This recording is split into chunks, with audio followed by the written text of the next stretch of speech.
સંડાસમાં લોહી પડવું એ ખૂબ જ સામાન્ય પ્રોબ્લેમ છે અને ઘણા ખરા દર્દીઓ એવું માનતા હોય છે કે હરસ અને મસાની તકલીફમાં જ આવું થાય છે. પરંતુ સંડાસમાં લોહી પડવું એ આંતરમાં રહેલા ચાંદા કે કોઈ ગાંઠ કે કેન્સર જેવી ગંભીર બીમારીઓનું પણ સંકેત હોઈ શકે છે. તો આવો જાણીએ મિત્રો, શું છે સંડાસમાં લોહી પડવાના કારણો, ક્યારે ગેસ્ટ્રોએન્ટરોલોજિસ્ટનો સંપર્ક કરી તેમની તપાસ કરાવવી જોઈએ, કઈ રીતે તેમનું નિદાન થાય છે અને શું સારવાર આપવામાં આવે છે.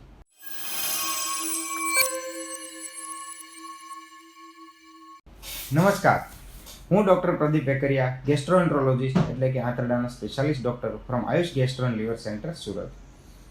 સંડાસમાં લોહી પડવાના ઘણા બધા કારણો હોય છે.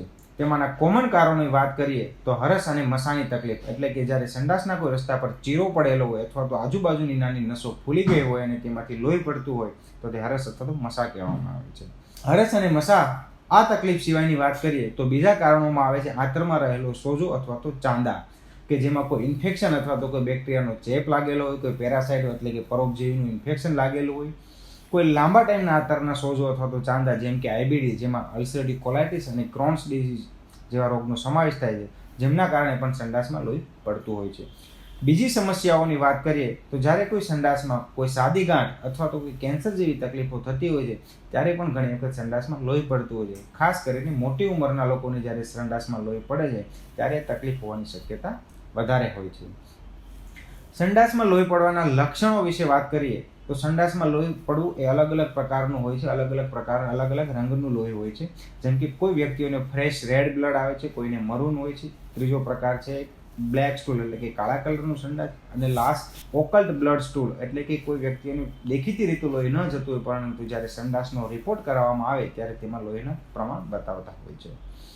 આ કયા પ્રકારનું લોહી આવે છે, જેમ કે ફ્રેશ રેડ બ્લડ છે, મરૂન છે, બ્લેક સ્ટૂલ છે અથવા તો ઓકલ્ટ બ્લડ પોઝિટિવ છે, તે આંતરના કયા ભાગમાં ડેમેજ છે, કયા ભાગમાં અલ્સર, સોજો અથવા તો ચાંદો છે અથવા તો હરસ મસાની તકલીફ છે, તેના ઉપર ડિપેન્ડ કરતું હોય છે. જો ફ્રેશ રેડ બ્લડ આવતું હોય તો આંતરના નીચેના ભાગમાંથી અથવા તો હરસ મસાની તકલીફ હોય તેમાંથી હોઈ શકે છે.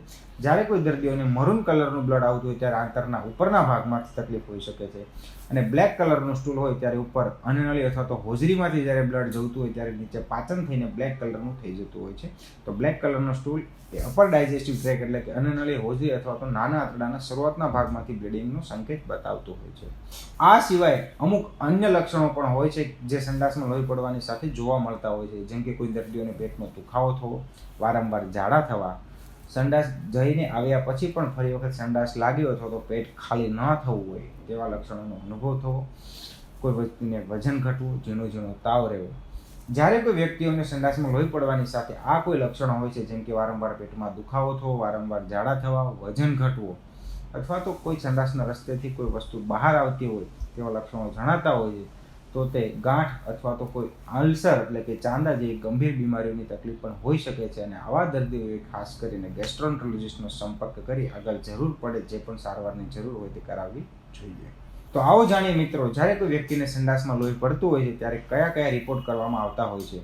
તો સૌ પ્રથમ સીબીસી એટલે કે લોહીના કેટલા ટકા છે શરીરમાં તેમની રિપોર્ટ કરવામાં આવતી હોય છે. જરૂર પડે અમુક દર્દીઓને સ્ટૂલ રૂટીન માઇક્રો એટલે કે સંડાસની રિપોર્ટ કરવામાં આવતી હોય છે કે તેમાં લોહી પડે છે કે તેમાં કોઈ ઇન્ફેક્શન બીજું છે કે નહીં તે જોવામાં આવે છે.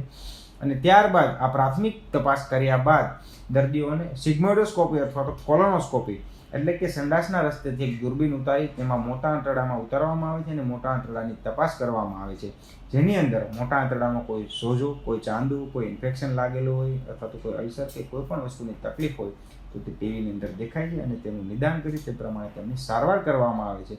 અને જો કોઈ ગાંઠ અથવા તો કોઈ અલ્સરની કોઈ તકલીફ હોય તો જરૂર પડે તેમાંથી બાયોપ્સીનો ટુકડો પણ લેવામાં આવે છે. આ કોલોનોસ્કોપીની તપાસ કર્યા પછી પણ જો ઘણા દર્દીઓને સંડાસના કયા ભાગમાંથી લોહી જવે છે તેની જાણ ના મળે તો અમુક દર્દીઓને અપર જી એન્ડોસ્કોપી એટલે કે મોઢાના ભાગમાંથી દૂરબીન ઉતારીને તપાસ કરવાની પણ જરૂર પડતી હોય છે. તો આવો જાણીએ મિત્રો, આવા દર્દીઓની સારવાર કઈ રીતે કરવામાં આવે છે. તો સારવાર માટે સૌપ્રથમ જે વ્યક્તિઓને લોહીના ટકા ઓછા હોય છે તે ઘણા દર્દીઓને બ્લડ ટ્રાન્સફ્યુઝન એટલે કે લોહી ચડાવવાની પણ જરૂર પડતી હોય છે. તેની સારવાર વિશે વાત કરીએ તો સારવાર કયા કારણસર લોહી પડે છે તેના પર ડિપેન્ડ રહેતું હોય છે. જો કોઈ વ્યક્તિઓને હરસ કે મસાની તકલીફ હોય તો શરૂઆતમાં કન્ઝર્વેટિવ ટ્રીટમેન્ટ એટલે કે દવા અને ટ્યુબ આપવામાં આવે છે. અને જો તેના પછી પણ પરસિસ્ટન્ટ એટલે કે તેના પછી પણ લોહી પડ્યા કરતું હોય તો અમુક દર્દીઓને ઓપરેશન કરાવવાની જરૂર પડતી હોય છે. જે દર્દીઓને આંતરમાં સોજો અથવા તો અલ્સર હોય તો તેનું સોજો અથવા અલ્સર થવાનું શું કારણ છે તે જાણી તેની સારવાર કરવામાં આવે છે અને તેના માટે બાયોપ્સીનો એક ટુકડો લઈ તપાસ કરવામાં આવે છે કે તેમનું શું કારણ છે. જો કોઈ ઇન્ફેક્શન હોય તો એમના માટે એન્ટીબાયોટિકની દવા આપવામાં આવતી હોય છે અને જો કોઈ દર્દીને આઈબીડીની તકલીફ હોય એટલે કે અલ્સરેટિવ કોલાઇટિસ અથવા તો ક્રોન્સ ડિસીઝ જેવા રોગની તકલીફ હોય તો તેના માટે અમુક સ્પેસિફિક પ્રકારની દવા અને ડોઝ આવતા હોય છે તેમની સારવાર આપી લેવી ખૂબ જરૂરી છે. જે દર્દીઓને કોઈ ગાંઠ હોય, જો કોઈ સાદી ગાંઠ હોય તો તે એન્ડોસ્કોપીની મદદથી નીકળી શકે છે અને એન્ડોસ્કોપીની મદદથી કાઢવામાં આવે છે.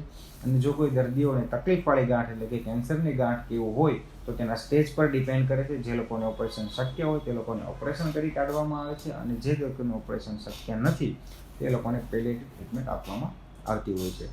તો ટૂંકમાં કહીએ તો સંડાસમાં લોહી પડવું એ ખૂબ જ સામાન્ય પ્રોબ્લેમ છે, પરંતુ દરેક વખતે તે હરસ અને મસાની તકલીફ હોવી જ જરૂરી નથી.